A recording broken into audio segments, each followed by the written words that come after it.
असली सोना आग में तपकर निखरता है और असली कारीगर वही होता है जो अपनी सादगी से इतिहास रच दे। बहुत समय पहले की बात है। नागपुर नाम का एक सुंदर और शांत राज्य हुआ करता था। उसी राज्य में विशाल नाम का एक बढ़ई अपनी बहन कविता के साथ रहा करता था। विशाल का परिवार सामान्य था, मगर उसकी कला असाधारण थी। लकड़ी से वो ऐसी नाव बनाता था जो न केवल पानी में तैरती थी बल्कि तूफानों का भी सामना कर सकती थी। उस दिन विशाल अपने घर के आंगन में एक नई नाव को तैयार कर रहा था कि तभी गांव का मुखिया वहां आ पहुंचा। हाँ, कभी कभी तुम्हें देखकर बहुत खुशी होती है और कभी कभी अफसोस भी। अरे ऐसा क्या कर दिया मुखिया जी? विशाल भाई, मैं तुम्हारी कला को बहुत अच्छी तरह से पहचानता हूँ और मैं दावे के साथ कह सकता हूँ कि तुमसे अच्छा बढ़ई न इस राज्य को मिला है और न ही किसी राज्य में है। हाँ। इतना कहकर मुखिया कुछ उदास हो गया। हाँ, पर अब दुख इस बात का है कि न राजा और न ही नागपुर के वासी तुम्हारी कला की कद्र कोई करता ही नहीं है। तभी कविता पानी का गिलास लेकर आ पहुंची। कोई बात नहीं मुखिया जी, आज भैया की कला को कोई भाव नहीं दे रहा, पर एक दिन ऐसा भी आएगा जब यही कला पूरे राज्य ही नहीं कई राज्यों में सराही जाएगी। सच कहूँ तो अगर किसी और बढ़ई में तुम्हारे भाई जैसी कला होती ना तो वो आज सबसे बड़ा धनवान होता। हाँ। कोई मेरी कला को माने या ना माने, मुखिया जी आपका विश्वास ही मेरे लिए सबसे बड़ा इनाम है। मुखिया मुस्कुराते हुए चला गया, लेकिन उसने जो कहा था वो बिल्कुल सच था। जहाँ एक ओर विशाल की कला की अनदेखी हो रही थी, वहीं दूसरी ओर कैलाश नगर राज्य में विवेक नाम का एक बढ़ई नाम और पैसा दोनों कमा रहा था।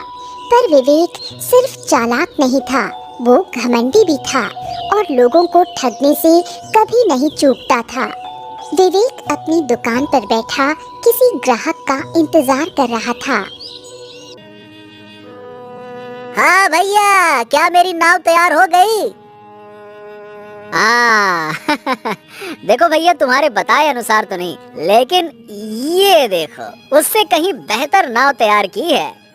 विवेक ने सामने इशारा किया। ग्राहक ने नाव को देखा, उसकी आंखें चमक उठी। अरे वाह वाह वाह, ये तो किसी राजा की नाव लग रही है। इसीलिए तो दाम भी राजसी मांगे हैं। ग्राहक ने बिना झिझके स्वर्ण मुद्राएं विवेक को दे दी।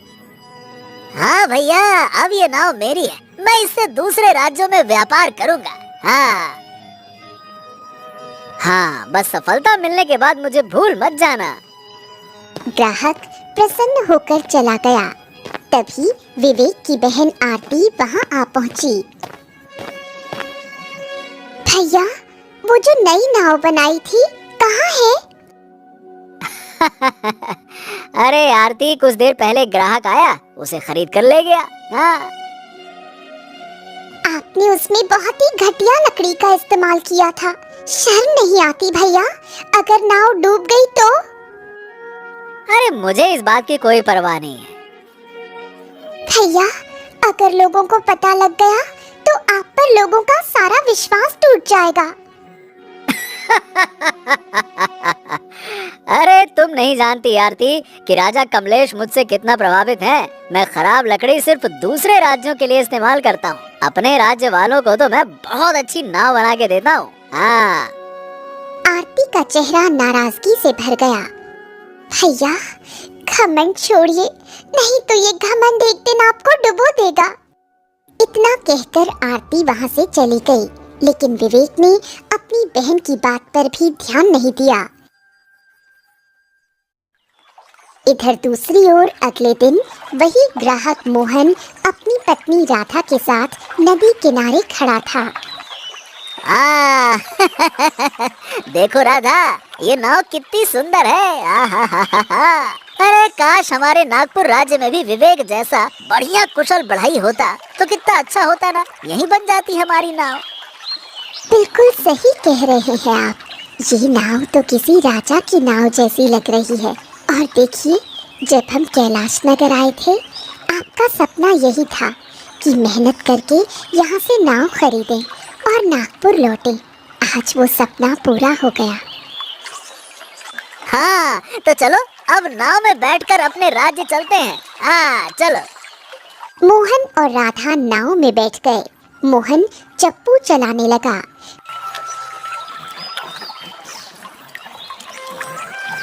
चली रे अपनी नैया, नदिया में चली है जैसे मछलिया। चली रे अपनी नैया।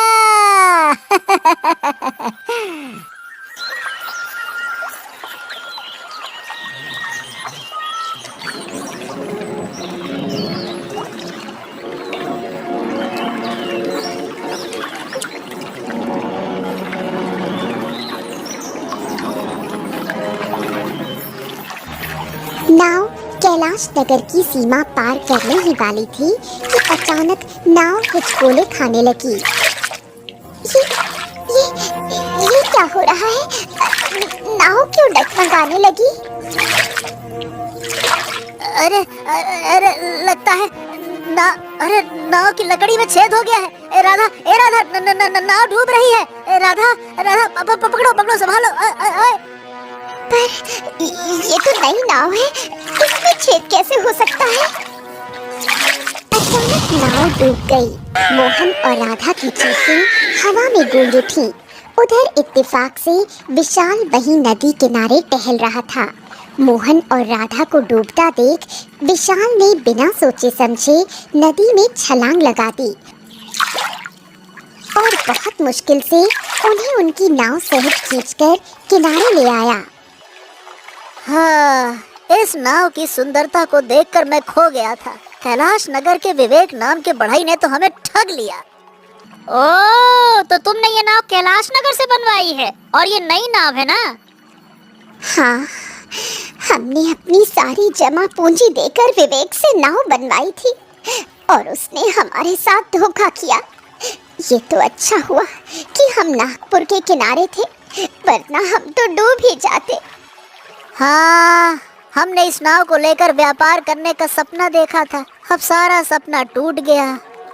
विशाल कुछ देर सोचता रहा, फिर गंभीर स्वर में बोला, चलो तुम दोनों मेरे साथ चलो। विशाल उन्हें अपनी दुकान पर ले गया। वहाँ एक नई नाव पहले से ही तैयार रखी थी, जो उसके ही हाथों की बनाई हुई थी। ये नाव ले जाओ और इससे व्यापार करो। जब धन कमाना तब इसकी कीमत मुझे दे देना, बस। मोहन चौंक गया। उसने नाव को गौर से देखा। अरे वाह, इतनी सुंदर और मजबूत नाव। हाँ, लेकिन इसकी सादगी पर मत जाना। मेरे हाथों की नाव ना सिर्फ नदी में बल्कि समंदर में भी चल सकती है। देखो, मैंने इसमें बहुत ही उत्तम लकड़ी का इस्तेमाल किया है। अरे आंधी क्या, तूफान क्या, एकदम बवंडर आ जाए, ये नाव अपनी जगह से नहीं हिलने वाली। मोहन की आंखें भर आईं। अरे कितने दुख की बात है, हमारे राज्य में तुम्हारे जैसे बढ़ई हैं और बताओ भला हम दूसरे राज्य की खाक छान रहे थे और धोखा खा गए अलग से। हम वादा करते हैं, हम तुम्हें कभी नहीं भूलेंगे। मोहन और राधा वो नाव लेकर वहाँ से रवाना हो गए और एक नई उम्मीद लेकर नए सफर पर निकल पड़े। उधर विशाल चुपचाप किनारे खड़ा ढलती हुई धूप को निहार रहा था। वक्त आगे बढ़ता रहा और एक दिन कैलाश नगर के राज्य में राजा सूरज सिंह अपने सिंहासन के पास बैठा था। तभी वहाँ उसका मंत्री जगन्नाथ दरबार में प्रवेश करता है। महाराज की जय हो। महाराज, नागपुर राज्य बहुत ही सुंदर है। उसकी जमीन उपजाऊ है, परंतु वो राज्य हमारे अधीन आ जाए तो हमारा राज्य और भी विशाल बन सकता है महाराज। लेकिन हमने सुना है नागपुर के राजा राजा राहुल एक बहुत ही वीर और कुशल योद्धा है। क्या हम उसे युद्ध में हरा पाएंगे? अरे महाराज, हमारी सेना उससे कहीं बड़ी है। हमारे पास बेहतर हथियार हैं। अगर हम आज रात हमला करें तो सुबह तक तो वो घुटने टेक देगा महाराज। मगर हमारे कई सैनिक की जान भी जा सकती है। हम अभी इतना बड़ा नुकसान नहीं उठा सकते। काश कोई उपाय होता कि युद्ध किए बिना ही हम राजा विक्रम को हरा सकें। तभी दरबार में विवेक बढ़ई प्रवेश करता है। अरे विवेक आओ आओ आओ आओ, हम तो तुम्हें ही याद कर रहे थे। दरअसल राजकुमारी मधु नदियों का भ्रमण करना चाहती हैं। हम चाहते हैं कि तुम उनके लिए एक विशेष और भव्य नाव तैयार करो। महाराज की जैसी आज्ञा वैसा हमारा काम। महाराज, ऐसी नाव बनाऊंगा कि उस जैसी नाव न इस राज्य में होगी और न किसी अन्य राज्य में होगी। हमें तुमसे यही उम्मीद थी विवेक। तुम जैसे बढ़ई केवल हमारे राज्य में नहीं बल्कि पूरे संसार में नहीं है। बहुत बढ़िया। ये सुनकर राजकुमारी मधु मुस्कुराने लगी। पिताजी, विवेक को देखकर मेरे मन में एक योजना आ रही है। कौन सी योजना? आपने अभी कहा कि काश राजा राहुल को युद्ध के बिना हराया जा सकता, तो क्यों ना हम उन्हें प्रतियोगिता के लिए चुनौती दें? प्रतियोगिता? हाँ पिताजी, उन्हें संदेश भिजवाइए कि अगर वो युद्ध से बचना चाहते हैं तो फिर उनके राज्य का कोई बढ़ई विवेक से प्रतियोगिता करे नाव निर्माण में। जिसकी नाव अधिक सुंदर, मजबूत और टिकाऊ होगी वही विजयी घोषित किया जाएगा। वाह पुत्री वाह, ये तो अद्भुत उपाय है और मुझे पूरा विश्वास है कि विवेक से श्रेष्ठ कोई और हो ही नहीं सकता। मंत्री जगन्नाथ, तुम इसी समय ये संदेश लेकर नागपुर रवाना हो जाओ। मंत्री जगन्नाथ झुकता है और उसी समय नागपुर की ओर रवाना हो जाता है।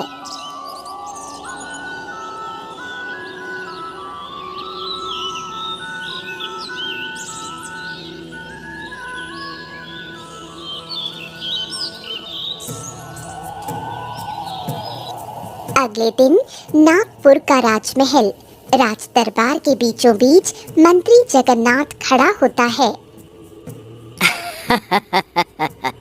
मैं आपको पहचानता हूँ। आप तो कैलाश नगर के राजा सूरज सिंह के मंत्री हैं, है ना? आपने बिल्कुल सही पहचाना महाराज। राजा सूरज सिंह ने आपके लिए एक संदेश भेजा है। या तो आप युद्ध करें या फिर एक प्रतियोगिता में भाग लें। आपके राज्य का कोई कुशल बढ़ई हमारे राज्य के विवेक से नाव बनाने की प्रतियोगिता करेगा और जिसकी नाव अधिक सुंदर और मजबूत बनेगी वही प्रतियोगिता जीतेगा। यदि आप हारते हैं तो चंदन नगर राज्य हमारे अधीन हो जाएगा। कहिए महाराज। राजा राहुल कुछ देर गहरी सोच में डूबा रहा, फिर गंभीर स्वर में बोला, ठीक है, हम तैयार हैं, लेकिन राजा सूरज सिंह की शर्त बराबर की नहीं है। अगर प्रतियोगिता हम हारते हैं तो हमारा राज्य बगैर युद्ध किए उसका हो जाएगा। इसीलिए अब हमारी भी एक शर्त होगी। शर्त? कौन सी शर्त? अगर हमारे राज्य का बढ़ई जीतता है तो फिर केशव नगर राज्य हमारे राज्य के अधीन होगा। तभी ये शर्त बराबर की मानी जाएगी। जाओ, जाकर अपने राजा से कह दो कि अगर वो हार गया तो उसका राज्य हमारा होगा। मंत्री जगन्नाथ ये सुनकर बुरी तरह चौंक गया। राजा राहुल मुस्कुराया और सिंहासन पर गहरी दृढ़ता से बैठ गया। मंत्री जगन्नाथ झुककर वहां से विदा हुआ और कैलाश नगर की ओर रवाना हो गया। मंत्री जगन्नाथ के जाने के बाद राजा राहुल गहरी चिंता में डूब गया। तभी उसकी रानी सुहानी उसके पास आई। क्या हुआ? आप इतने गहरे विचारों में क्यों डूबे हैं? मैंने जो शर्त रखी है वो केवल मैंने इस उम्मीद में रखी थी कि राजा सूरज सिंह डर कर पीछे हट जाए। हमारे राज्य में ऐसा कोई बढ़ई नहीं है जो विवेक जैसे कुशल बढ़ई को हरा सके। अगर सूरज सिंह ने शर्त स्वीकार कर ली तो मेरी तो प्रतिष्ठा मिट्टी में मिल जाएगी। उसी समय दरबार में मोहन बैठा था, जो अब एक समृद्ध व्यापारी बन चुका था। महाराज, आप बिल्कुल चिंता ना करें। आपके ही राज्य में एक ऐसा कुशल बढ़ई है जो न केवल विवेक को हरा सकता है बल्कि उसके घमंड को चूर चूर कर देगा महाराज। क्या सच में? क्या हमारे राज्य में ऐसा कोई बढ़ई मौजूद है? मोहन आगे बढ़ा और पूरी कहानी सुनाने लगा। महाराज, दरअसल जब मैं एक नाव कैलाश नगर से लेकर आया था तो वो डूबने लगी थी। वो नाव विवेक ने बनाई थी और मैं और मेरी पत्नी डूबने ही वाले थे कि तभी विशाल नाम के बढ़ई ने हमारी जान बचाई और बिना कुछ किए अपनी खुद की नाव हमें भेंट में दे दी। उसी नाव से व्यापार कर करके महाराज आज मैं इतना बड़ा व्यापारी बन गया हूँ। मजाल है कि वो नाव कभी डूब जाए। हाँ। तो ठीक है, फिर एक भी क्षण गवाए बिना जाओ और विशाल को लेकर आओ। मोहन तुरंत विशाल के घर पहुंचा। हाँ, तुम्हारे तो वस्त्र बता रहे हैं मित्र कि अब तुम बहुत धनवान बन चुके हो, क्यों? और ये सब तुम्हारी वजह से है विशाल। तुम्हारी नाव ने ही मुझे जीवन भी दिया और भविष्य भी। तुमसे नाव लेने के बाद मैंने दूसरे राज्य में व्यापार करना शुरू कर दिया और देखते ही देखते मैं एक प्रसिद्ध व्यापारी बन गया। आज मेरा फिर से रुतबा इतना ऊंचा है कि नागपुर के महाराज मेरे बहुत अच्छे मित्र हैं। तुमने मेरे ऊपर जो एहसान किया था अब उसका बदला चुकाने का समय आ गया है। इतना बोलकर मोहन ने विशाल को सारी घटना बताई और प्रतियोगिता का न्योता दिया। विशाल की बहन कविता ये सुनकर फूली न समाई। भैया, अब समय आ गया है। अब सारी दुनिया को पता चले कि आप जैसे बढ़ई कितने अनमोल होते हैं। विशाल मुस्कुराया और मोहन के साथ राजमहल की ओर चल पड़ा। उधर कैलाश नगर में मंत्री जगन्नाथ राजा सूरज सिंह के सामने खड़ा था। महाराज, नागपुर ने हमारी शर्त मान ली है। अब उनके पास एक बढ़ई भी आ गया है, नाम है विशाल। लेकिन राजा राहुल ने एक और शर्त रखी है महाराज कि अगर प्रतियोगिता में आप हार जाते हैं तो फिर आपको राजा राहुल की अधीनता स्वीकार करनी पड़ेगी। सोच लीजिए महाराज, अगर हम ये प्रतियोगिता हारते हैं तो हमारा राज्य हमारे ही हाथों से निकल सकता है। यानी कि हम जिसके लिए गड्ढा खोद रहे हैं हो सकता है महाराज कि उसी गड्ढे में हम गिर जाएं। ये सुनकर राजा सूरज सिंह का चेहरा क्रोध से तमतमा उठा। हमें ये शर्त स्वीकार है और वो विशाल पता नहीं कौन है, चाहे कोई भी हो, हमारे विवेक से कभी नहीं हार सकता। हमारा विवेक हमारे राज्य का नहीं, इस संसार का सबसे बढ़िया बढ़ई है। विवेक को तुरंत बुलाया जाए।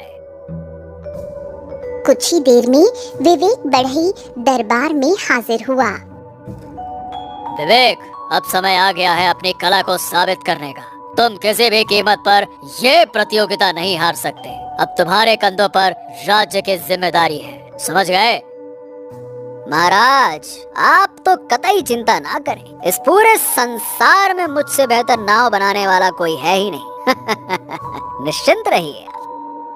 राजा सूरज सिंह मंत्री जगन्नाथ से बोला। तो जाओ, राजा राहुल को संदेश दे दो कि हमें उसकी शर्त मंजूर है। प्रतियोगिता 1 हफ्ते बाद रखी जाएगी। 1 हफ्ते बाद मैं और राजा राहुल अपने अपने परिवार के साथ एक नदी के किनारे मिलेंगे और वहीं पर हमारे और उसके राज्य के कुशल बढ़ई नाव बनाकर तैयार करेंगे। जाओ। ऐसे ही 7 दिन गुजर गए। प्रतियोगिता के दिन राजा राहुल और राजा सूरज सिंह एक नदी के किनारे पर जमा हो गए। दोनों ओर से बढ़ई भी आ चुके थे। विशाल और विवेक दोनों की बहनें भी उनके साथ थीं। राजा राहुल, इस मूर्ख जैसे दिखने वाले बढ़ई के ऊपर अपना पूरा राज्य लगा दिया। ये तो हमारे विवेक के सामने टिक ही नहीं पाएगा। हार और जीत का फैसला समय करेगा। अभी प्रतियोगिता आरंभ कीजिए, शुरू किया जाए। कुछ ही देर में प्रतियोगिता शुरू हो गई। विवेक अपनी घमंड भरी मुस्कान के साथ नाव बनाने में जुट गया। वहीं दूसरी ओर विशाल पूरी एकाग्रता से लकड़ी पर हथौड़ा चला रहा था।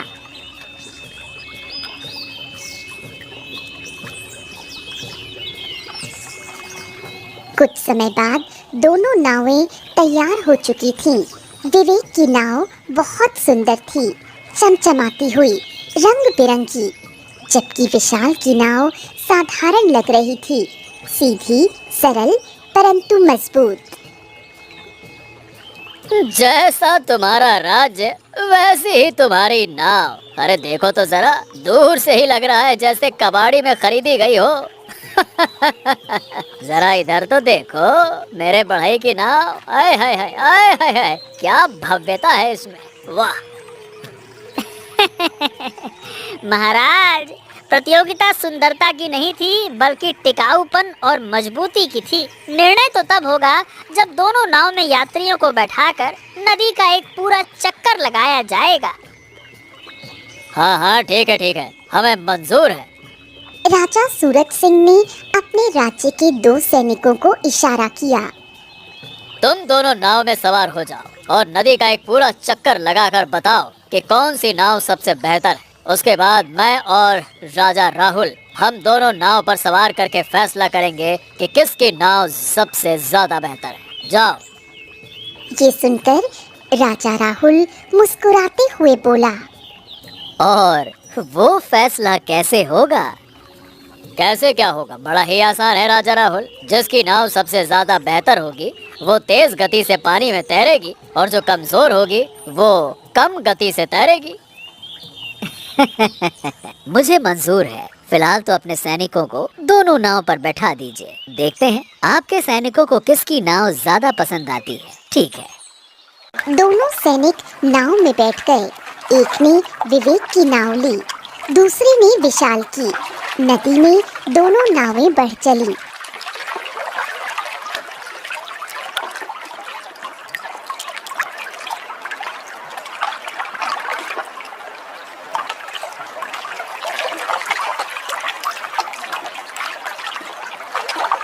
लेकिन कुछ ही दूरी पर विवेक की नाव में पानी भरने लगा। अचानक विवेक की नाव बीच नदी में ही डूब गई। सैनिक डूबने लगा, लेकिन दूसरे सैनिक ने तैरकर उसकी जान बचा ली। सिर्फ विशाल की नाव किनारे तक सही सलामत लौट आई। हैं? हमारी नाव कहाँ गई? महाराज, वो नाव तो आधे रास्ते में ही डूब गई। मैं भी डूबने वाला था, पर इस सैनिक ने मुझे बचा लिया। अरे जान बची तो लाखों पाए। राजा राहुल ठहाका मारकर हंस पड़ा।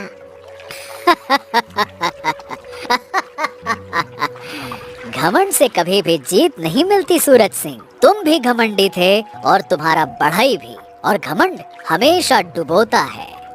राजा सूरज सिंह ने सिर झुका लिया। मंत्री जगन्नाथ और राजकुमारी चंद्रलेखा भी मौन हो गए। लेकिन तभी राजा राहुल ने कहा, हमें तुम्हारा राज्य नहीं चाहिए सूरज सिंह, हमें युद्ध नहीं मित्रता चाहिए। राजा सूरज सिंह की आंखें भर आईं। मुझे मेरी भूल का एहसास हो चुका है राहुल। तुम्हारा दिल तुम्हारे राज्य से भी बड़ा है। राजा सूरज सिंह ने हाथ आगे बढ़ाया और राजा राहुल ने वो हाथ थाम लिया। उधर विवेक शर्म से पानी पानी हो गया। तूने न केवल हमारे राज्य की इज्जत डुबोई बल्कि हमारे विश्वास को भी तोड़ा। अब से तू हमारे राज्य का हिस्सा नहीं है, जा। विवेक की बहन आरती रोते हुए बोली, भैया, मैंने आपसे पहले ही कहा था कि घमंड एक दिन ले डूबेगा। इधर नागपुर राज्य में विशाल का भव्य स्वागत हुआ। राजा राहुल ने विशाल को दरबार का राजकीय बढ़ई घोषित कर दिया और उसी दिन से सारे राज्य में एक ही नाम गूंजने लगा, विशाल बढ़ई। कहते हैं असली सोना आग में तपकर निखरता है और असली कारीगर वही होता है जो अपनी सादगी से इतिहास रच दे।